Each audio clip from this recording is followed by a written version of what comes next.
हरि की पूजा दुलंभ है संतो, कहना कछु न जाई। संगत जी, कल 10 दिसंबर को बाबा जी ने ब्यास में सत्संग फरमाया है। जब बाबा जी स्टेज पर आए थे तो शब्द पढ़ा जा रहा था, गुरु मोहे अपना रूप दिखाओ। बाबा जी कल स्टेज पर सत्संग शुरू होने से 10 मिनट पहले आ गए थे।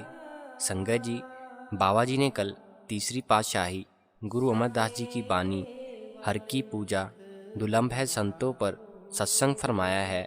बाबा जी ने सत्संग की शुरुआत करते हुए फरमाया कि ये गुरु घर की बानी है और तीसरी पातशाही हमें इस शब्द के ज़रिए समझाने की कोशिश कर रहे हैं कि हमने भक्ति करनी किसकी है और हमें भक्ति का कौन सा साधन अपनाना है।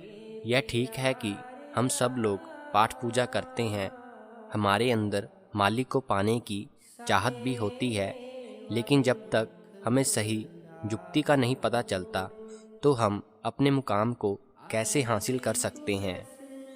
हम तो मालिक की भक्ति अपने मन के अधीन होकर करते हैं। सारी उम्र हम अपने ध्यान को बाहर रखते हैं, कभी भी अपने अंदर झांकने की कोशिश नहीं करते। आगे शब्द में तुक आती है, संतो गुरमुख पूरा पाई नामो पूज कराई। भाव कि हम उस मालिक को अपनी अक्ल से हासिल नहीं कर सकते। जब तक हमें कोई पूर्ण गुरु नहीं मिल जाता, हम उस मालिक तक पहुंच नहीं सकते। पूर्ण गुरु के पास ही वो ताकत होती है जो हमें उस नाम के साथ जोड़ दे। जब हम गुरु की बताई हुई युक्ति को अपनाते हैं, तब जाकर शब्द की कमाई होती है, वरना हम तो सारी उम्र बाहर मुखी हुए बैठे रहते हैं।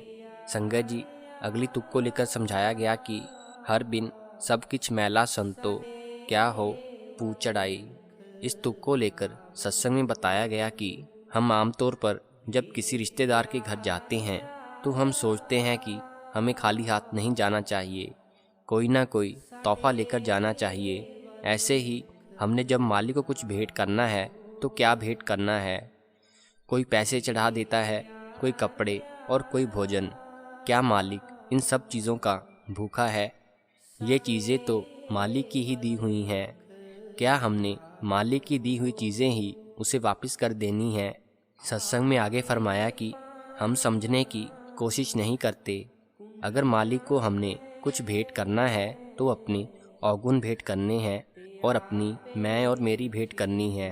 अगर सारी उम्र हम मैं और मेरी करते रहें तो ये बोझ भी फिर हमें ही उठाना पड़ेगा। इंसान में इतनी ताकत नहीं है कि वो खुद इन कर्मों से बाहर निकल जाए। शब्द की आगे एक तुक आती है, हर साचे पावे सा पूजा होवे पाणा मन वसाई। इस तुक को लेकर समझाया गया कि हमने वो पूजा करनी है जो उस मालिक को भाती है, अपने मन के अधीन होकर नहीं। आप फरमाते हैं, पूजा करे सब लोग संतो मनमुख थाए ना पाई। भाव की पाठ पूजा तो सब करते हैं, लेकिन अपने मन के अधीन होकर। ये जो बाहरमुखी साधन है, ये केवल माहौल बना सकते हैं, मालिक को पाने की इच्छा पैदा कर सकते हैं, लेकिन हमें मुक्ति नहीं दिला सकते। फिर आगे शब्द में एक तुक आती है, शब्द मरे मन निर्मल संतो ए पूजा थाए पाई। भाव कि जब हम उस शब्द के साथ जुड़ेंगे जिसने सृष्टि की रचना की है, तब जाकर हमारी भक्ति सफल होगी। वही एक रास्ता है अगर हम अपने मालिक के पास वापस जाना चाहते हैं और इस 84 के जेल खाने से आज़ाद होना चाहते हैं। इस कलयुग में और कोई भी साधन ऐसा नहीं है जो हमें मुक्ति दिला सके। इसलिए अगर हमें मुक्ति चाहिए तो पूर्ण गुरु के पास जाकर उसकी बताई हुई युक्ति को अपनाना पड़ेगा। युक्ति अपनाकर भजन सिमरन करेंगे तो हमारा कुछ बनेगा, वरना खाली हाथ आए हैं और खाली हाथ ही वापस जाना पड़ेगा। संगत जी, अगर आपको वीडियो अच्छी लगी हो तो चैनल को सब्सक्राइब जरूर करें। साडे वल मुखड़ा हो